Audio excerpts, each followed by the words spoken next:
Happy New Year 2025. This is our first Astro-Priestesses roundtable for the year 2025, and this is a year to be aware of what is going on. So excited. And I'm also very excited to share with everyone that is listening to this that we are doing a summit at the end of January, January 29th to February 4, 3, 4, somewhere in there. Got exactly the dates. But that it's going to have a lot of amazing presenters that are going to share with us looking at 2025 and beyond. So the link to sign up will be in the show notes. We highly encourage you to. These presentations are just, I'm already blown away. And I know the rest of you are already blown away by what's being presented. And this is a year, it's a pivotal year. It really is. It's just so amazing. So many cool things happening. So with that, we're going to start looking at moving into the Aquarius solar month. And the sun moving into Aquarius is going to be immediately conjunct Pluto. So what a great way to start the month. Like, wow. So if we think about the Pluto is really about shining the light on the shadow, and it's with the sun. So the sun's helping shine the light on the shadow, and it's in the Aquarian realm. And we can imagine that in Aquarius, it's about part of it is about being on the leading edge of new ideas, new visions, new possibilities, new ways of seeing things, new ways of experiencing life and possibilities in this reality, expanding consciousness and awareness into new realms, into new dimensions, into new whatever. It's like on the leading edge of all of those things. So this is part of what's going to be leading us into the summit as well, because we'll have the sun in Aquarius and Mercury's going to enter Aquarius on January 27th. Then there's going to be a new moon in Aquarius when the summit starts on January 29th. And Mercury's going to be conjunct Pluto. So Pluto's still a player and the whole thing. It's just like, it's blowing my mind. It's just so amazing that we have all these things happening. And one more piece that I just want to bring, two more pieces I just want to bring in really quick as we start this Aquarius solar month is that Uranus is going to station direct on January 30th. And Uranus is a lot like Aquarius. They resonate. They're like similar energies. So the unexpected, going into new territory, new visions, dreams, and possibilities, all the things that are Uranian are being activated by the station direct of Uranus on January 30th. So that just adds to this whole Aquarian theme that's going on. And then on February 1st, we're going to have Venus conjunct Neptune, the North Node, and the Moon, all at 28 degrees Pisces at the crown chakra. So where she's getting her reconnection to the divine essence that is already all present, but sometimes we get disconnected for whatever reason.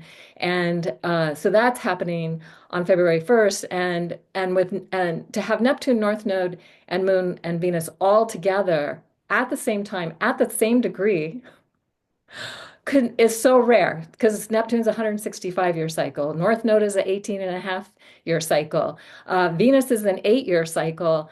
Of course, the moon comes around to this point every month, so it's not as rare. But we're in the 19-year lunar standstill, so there's a 19-year cycle connected to the moon. So this is a very rare moment in time. This whole first week of the first 10 days or so of the Aquarius solar month is amazing. So I hope that inspires all of you. And I'm going to turn this over to whoever wants to go next. What I love so much with also the date that we start the summit is that is this beginning of a new moon in Aquarius with Pluto already there, like for good for a long time. And it's a new moon, the 29th of January, with Mercury and the Sun and is also trining Jupiter in Gemini. So I feel that the changes in the month is very interesting because we are recording in the full moon in Cancer. So it's like the beginning of the month. When people are listening to this video will be later, but it's this reflection of what is coming up around the 13th of January that is being very Cancer, like family and roots and emotions and things from the old past that we thought they were gone, but they keep coming and they keep coming from a different spiral, a different way. And then the into the Aquarius month, it gets much more higher perspective. So it's like, how can we have a higher perspective of these emotional issues to release them for good? Like to really start fresh this year, because this year we have such a energy of beginnings and endings that is part of this January. Like whatever is being resisted in our life, whatever patterns are keep coming back, it's like they keep coming back for us to really break free from them. And these transits in 29th and what you were mentioning, Kylie, about the North Node and Venus and the crown chakra is like, ooh.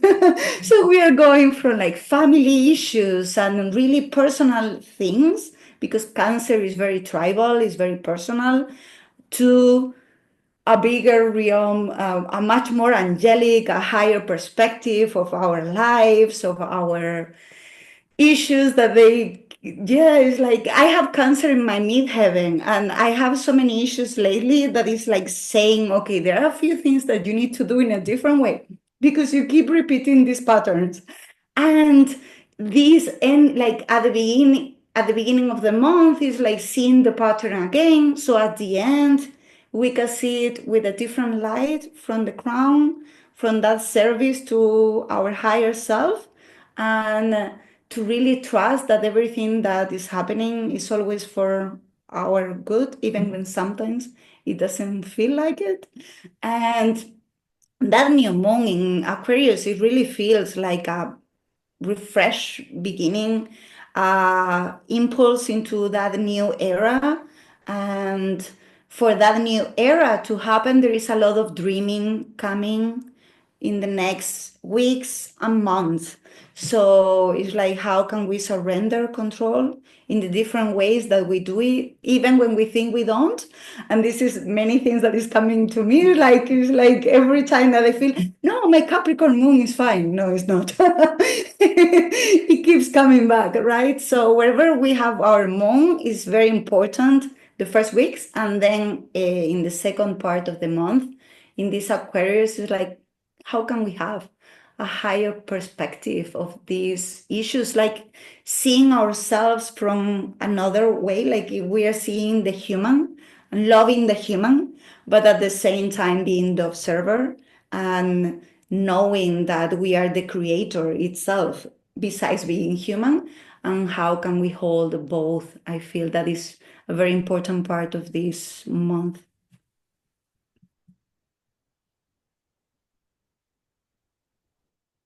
I love that, Mar. And what I'm really like feeling into is like this beautiful nodal shift that you're speaking into. And we do have that like that beautiful Venus North Node, Neptune, Moon conjunction that's happening over Aquarius, the solar season. And I just feel really inspired to share like my story of the day the lunar node shifted into Pisces and Virgo, which the true node shifted into Pisces Virgo on January 11th.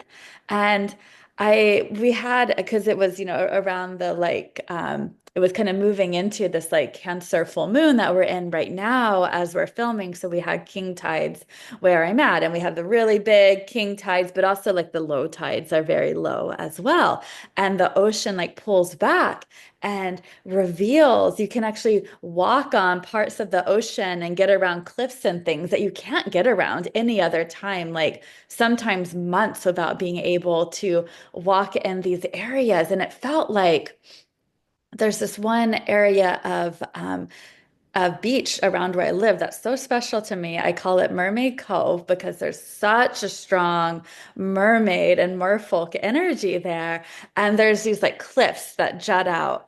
And it's so rare that the tide is low enough that you can walk around the cliff and there's these huge like sea stacks when the ocean does pull back that you can walk between, and it literally feels like you're walking in a Piscean mermaid temple. And so the day the nodes moved, the tide was super low. So I intentionally planned to watch the tide and go out there and just kind of commune with the ocean and the ocean energy. And there's such a special it just, to me, it feels so special and so magical to be standing in a part of the ocean, on the ocean floor that is almost always covered with like many, many feet of water. And it felt so like Pisces North Node to me, like pathways and doorways opening where there wasn't one before. And it's also like bringing in that Virgo South Node energy of, the South Node we often think of like this is the energy we're releasing. These are the karmic patterns we're releasing. And North Node, this is the energy we're leaning into for our evolutionary path. And that's true, but also we're bringing in the gifts of where the South Node is.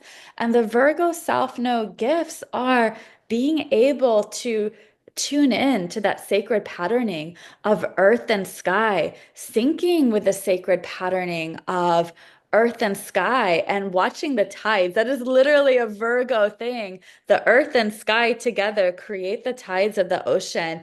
And through, to me, like the message was through that Virgo South Node in a very grounded way, syncing with the earth and sky rhythms, that Pisces North Node, it's like magical doorways open where there wasn't one before that we can dream into. And just that like literal experience on the day the node shifted to me felt like such a metaphor for this like beautiful invitation while we're moving through the Pisces North Node, Virgo South Node over the next year and a half. And I just feel something such a powerful dreaming, like dreaming from our heart invitation as the North Node and Neptune and Venus and the moon, that crown chakra gate, all meet there around like, February 1st with this Aquarius season. Wow. Thank you, Jamie. You brought me there. That was really beautiful. And I love that visual. I think I'm going to meditate with that one. And it was really, while you were talking, um, I was reminded that Mars is in trine to all of the Pisces planets, and then, has been before that to the North Node, in Aries, and then into the shift. And then also Mars is in square to Chiron. Mars is very active, we can say. And Mars is actually in a trine relationship with all of these planets until June. Like it just doesn't stop. So Mars is like, hey, we're getting into our bodies. We're here. We're like doing these things. We are, whether it is through meditation, because I do think there's something to that, mirror neurons, like we can visualize ourselves on the ocean floor. Or if you're lucky like Jamie and you're on the coast, go take a walk on the ocean floor or take those walks. Go very physically, very literally in nature to the places, especially that invoke the emotions in you. There's this one Disney movie, I think it's Wreck-It Ralph. My daughter watched it last year, and I just thought it was amazing because she was like a Disney princess who was like not your typical Disney princess. She wasn't like singing, she was like driving a car, and she's like, I don't know, like I'm having feelings, but like I don't know what to do. And all of the princesses were like, this is the number one advice, go look at water. And you will start crying and you will start singing, but the truth will come out. And I'm like, that's it. Like, that's just the truth. We intuitively know that. We know that we just need to go spend time with water. So, whatever is, if it's a water place, wonderful. I live in the desert, so the water is a little bit harder to come by, but we can go to the places that evoke our own water. And maybe we get to sing a song, or maybe we get to write a poem or do something. But there's this physical channeling, I think, that really wants to happen with Mars being so active. And I always take Mars as the spiritual warrior. Like, no matter what sign he's in, no matter what he's doing, that's always part of his archetype that I think is often missed out on because we can look at him in a kind of overly limited way. But I think if you're here and you're listening to the Astro-Priestesses, you are on a path of spiritual warriorship. So that's really, I think, how I think is the most important way to view it. And so there's something in the spiritual path that requires the warrior archetype right now throughout the whole first half of this year. And it's really coming hard on the water signs. And so I think if we also look at, we're recording during a full moon in a water sign. And so there's a lot of trine action like right now. But it's of course going to carry through this transmission. But throughout this whole first few months of the year, any part of the month where we have the moon in a water sign, and especially that third water sign that is not represented by the trine. So Scorpio, I think especially is going to create that grand water trine. So if you have strong Scorpio planets or just noticing when the moon is in Scorpio, those might be really powerful magic alchemy moments to just tune into on a monthly basis for the next 6 months, really. I know that's what I'll be doing, and it kind of just happens naturally, whether you want it to happen or not. But how much better when you're doing it intentionally, which is to me the point of all of this. So yeah, we've got a lot of Mars deep diving ahead. I love that you brought in Mars and that today is the Cancer full moon, and within an hour or two after the exact full moon, the moon is occulting Mars. And so it is amping up the energy of Mars. And I often think of the moon as a transmitter. So wherever it is in the sky, it's transmitting the mysteries of the stars, the planets, the sky, the sky mysteries from that area of the sky. And so when it goes over Mars, so it literally covers Mars, and then a little while later, Mars comes out the other side of the moon. And so it's that direct transmission. There's an alignment of Mars, the moon, and the Earth happening. And so many will hear this after that's already taken place, but we will still be feeling the effects of this powerful activation that's taking place as we're recording this. And Mars is out of bounds. It's outside the boundaries of where the sun can rise and set on the horizon. So it's activating a more of Aquarian type of predictability, wild card factor. Things aren't like everyday reality. Things are changing, shifting. Even though it's in the sign of Cancer, how are we co-creating a new way of doing home and family that's really loving and supportive and kind and caring and not what we've had in the past? How is that warrior nature of Mars standing for what it really truly wants to protect, to take care of, to nurture, to support? So all of those factors are going to be at play, as Nora said, until I think Mars goes direct in April, and then it's still a couple more months before it gets all the way out of Cancer. So it's there for such a long time. And it is activating, and it's out of bounds most of that time. I don't think it goes back inside the boundaries of the sun until April. So we're in that out of bounds experience of Mars for such a long time. It went out of bounds, I think, in December, and then it's there. It's like from December till April, we're in that out of bounds phase. So activating that unpredictable nature, and from the Cancer perspective. Again, so the idea that how are we nurturing ourselves and each other and the world is on the, Mars goes direct on February 23rd. Okay, that's right. Okay, but it stays in Cancer for a long time. Anyway, so what else did I want to say? I think that's enough for this round. And just to say that Mercury will go into Pisces on Valentine's Day, and then the Sun will go into Pisces 4 days later on the 18th. So 14th and 18th, we've got that activating. Jupiter stationing direct on February 4th. In Gemini, and Mercury's going to square Uranus on February 10th. So there's some additional activations of this Aquarian, Uranian energy, as well as everything that we just talked about with what Mars is doing around all that. So with that, passing it along. With that Mars, I love as well that is trining Saturn, and it's in that week that is also Mercury squaring Uranus, and it's like really what we are creating is coming from a very dreamy place, is coming from these realms, like what Jamie was explaining. So the more visualization, the more that we can really tap into something very big, because at at this time it feels like Saturn is building without seeing what is building, right? Like it's building in the occult. It's like we are not seeing the results of those restructuring. And when we were recording the other day, Jamie and I, for her talk about the Mercury retrogrades coming up, it was very clear to feel into the neuroplasticity that we have in our brains. I keep seeing that with that Saturn in Pisces, and like things that they were supposed to be rigid, they are not.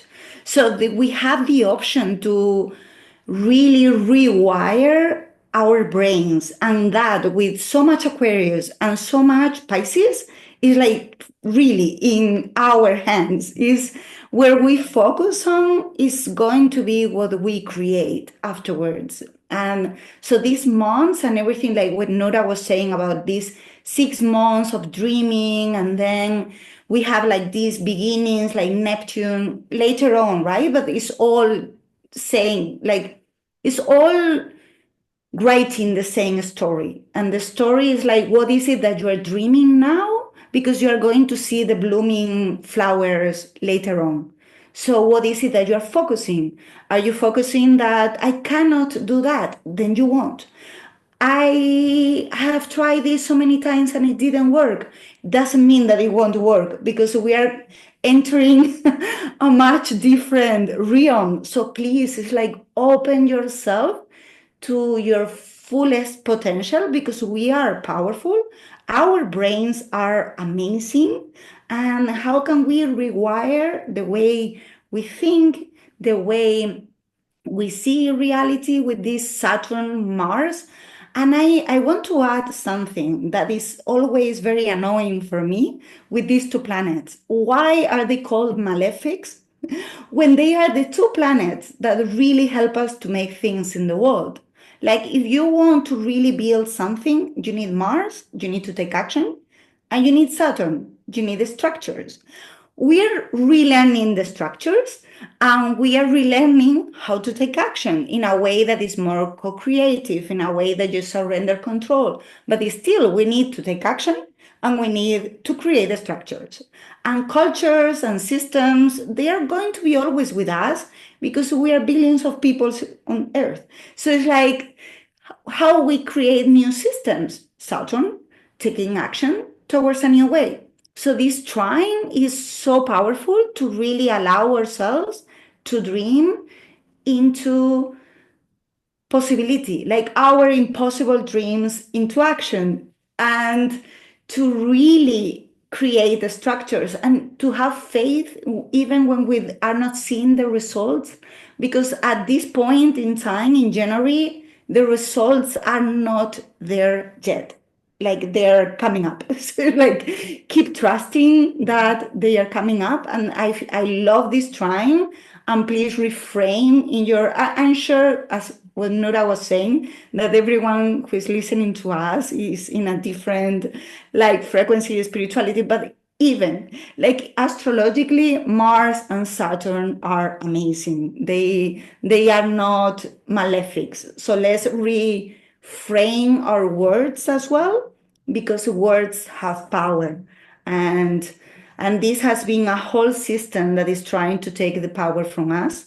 And the power of the masculine is very important. And the power of defining matter of Saturn is also very important. So I love this trine in water. I love this, Mar, and I love that you're really speaking to this because I feel like this is a solar season of wild breakthroughs. I mean, we have Uranus stationing direct, right? The planet that does have that energetic resonance of Aquarius, which is the planet of breakthroughs. It's about breaking through and breaking free, liberation, freedom. And this this station direct, Uranus went retrograde in September at 27 Taurus and then retrograded back, is it, I think, January 30th? Someone correct me if I'm wrong, when Uranus is going direct at 23 Taurus. And as Uranus gets moving, I feel such an energetic momentum building because this is the year after being in Taurus since about like 2019, 18, 19. This is the year where Uranus is making it to zero Gemini. I can't remember what month at the moment. Is it like May? Someone, does anybody know? I want to say July. July. Okay, yeah, someone jump in if you know, but Uranus is making it to zero Gemini, like with the I mean, it's already kind of traveling at the end of Taurus, traveling through the Pleiades, but like, conjuncting the degree, the zero Gemini, where like Alcyone or the Pleiades is. I know like is it Sedna's right there in Gemini. My like mind is like literally Pisces. The North Node and like Neptune are hanging out my Mercury. I cannot like get any details straight right now, but it feels like really powerful and really significant. It feels to me like Uranus is just building all of this momentum. It's moving through the end of Taurus, right? Uranus and Taurus is wanting us to break free from our very stuck, stagnant, entrenched habits and patterns. Where have we created these really, really entrenched habits and patterns so we feel safe and comfortable? Safety and comfort is not a bad thing. Our nervous systems, our bodies and nervous systems need it to a certain degree so our nervous systems can feel regulated enough so we can feel creative, so we can take risks, ruled by Venus, right? So we can be open and receptive. But so we need that. That's not a bad thing. I don't want to like demonize comfort and safety. We all naturally seek it. But what happens is we can get attached to the comfort and safety where it becomes self-limiting, where it's like, ooh, this is, Uranus is at play in your life when it's like, I really feel inspired. I want to take this leap of faith. I want to go in a new direction. I want to step out of my comfort zone. When we feel into it, like it feels, wow, so exciting. But then when we start, it feels scary and it feels out of my comfort zone. Like when we start feeling that, I feel really excited about it and inspired, but I feel contracted because it feels scary and I don't want to get out of my comfort zone.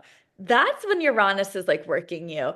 And when in Uranus and Taurus, right? When our comfort zone and sense of safety starts becoming self-limited, where it ends up, we build a cage for ourselves as opposed to it being supportive for our nervous system to be creative. That's when Uranus is saying, let's have a breakthrough and a break free. And Uranus now, over these next months, starting to move through these very last critical degrees of Taurus. Uranus is like, let's go. Like, let's have those breakthroughs. And I feel like this full moon, the full moon is on February 12th at 24 degrees, moon at 24 Leo, or sun at 24 Aquarius, Uranus, who is direct at this point at 23 Taurus. I feel like this is a full moon that's like to really bring illumination to how can we have the courage to step out of our comfort zone, to step into Uranus also rules like multidimensionalities and the quantum nature of reality, to tap into these new multidimensional possibilities that are here. And, there's so much like right when we move into this is the first Aquarius ingress of the sun that Pluto is in Aquarius already.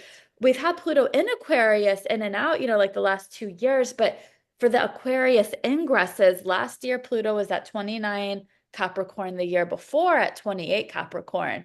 This is the first time Pluto is actually in Aquarius as the sun is ingressing Aquarius. So we have sun meeting Pluto. We also have like that new moon, that Aquarius new moon on the 29th.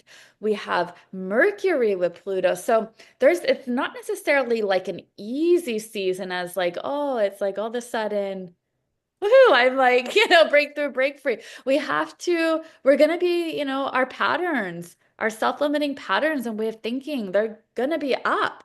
But there's a really powerful invitation Can I hold space for them? Can I ride the waves through them to have this breakthrough and break free? And I feel like it's really exciting. I love that. And to carry from there, oh, my ears are ringing as I'm about to talk about Mercury. It's really interesting. It's been happening a lot. I'm either going deaf or receiving a lot of messages. Um, so we've got Mercury forming a conjunction with the Sun February 9th, just 3 days before the following full moon that we have in Leo Aquarius. And anytime Mercury connects with the Sun, especially in a superior conjunction, we're really getting some out there downloads. I think that's what it is. I think receiving that kind of download. And so especially in the sign of Aquarius, and I just keep hearing, the Nikola Tesla thinking in the terms of 369 vibration, like you're not going to get this message from a textbook, probably. You're probably going to get it very vibrationally, very being tapped into the currents. And what might you need to allow to get burned up? Because that's what happens with planets meeting the sun. They are, well, for one, you can't see it. And two, there's this, it almost feels like ego gets to step out of the way. And some other part of us, some other receptor, some other antenna is needing to receive something. And especially that combined with then just 3 days later. So the Mercury Sun conjunction is February 9th at 20 degrees Aquarius. And then 3 days later, we have the full moon at 24 degrees. So it's very, very tight orb between the two. And that'll be Aquarius, Leo. And it feels like something will want to be expressed with that full moon. So it's going to be individual, according to where you have the Leo Aquarius axis in your chart, but just feeling into that, might you be receiving some sort of download and almost like letting ego step out of the way so that you can express, because that is often one of the biggest inhibitors. Can we just be channels? Or are we like meticulously planning out every single word that we say because we're like trying to protect our image or we're like trying to look a certain way? It's like, well, what if you just kind of did the scientific experimental thing and let it come through you and then express it? So that's what I feel like this time will be about. And I also think that is a preparation for this whole age that we're entering, the Aquarius Leo age. It is a lot more of those divine downloads, divine inspiration. Let it just come through you and be very in the present moment. That's what Leo and Aquarius often are kind of battling between, because Aquarius is the future and Leo is right now. But when they come together, as in with a full moon, we're bringing present, future together, and now is the only place to do that. So I think it's very supportive for genius energy, creative energy to actually be able to move through. And so that's really what I'm very excited about. Oh wow, that's so good. I love that you said 369 because I have a little chant. And I think we're wrapping this up now. So my wrap up is to do this little chant that's like an invocation for all of us that kind of sums up everything that everyone's been talking about. It's so brilliant and so amazing. So grateful for our roundtable discussions because I always get insights. I'm like, oh, I didn't see that one, and hey, that's really great. I love it. Okay, so here's the chant. Oh, and be sure to join us for our summit too. And be sure to check out the show notes for the link for the summit because you're going to have more even amazing information come through with that. So, okay, so 369, now's the time. We're actively living in a new timeline. The time is now. We're living how we're meant to be in our radiant rainbow light body. Yes, I love that so much. So, anybody else have anything they want to say to wrap it up? I think that was the mic drop moment. Okay, so be sure to join us for the summit, and we'll be back again for the Pisces solar month in about a month. Yay! Bye. Bye.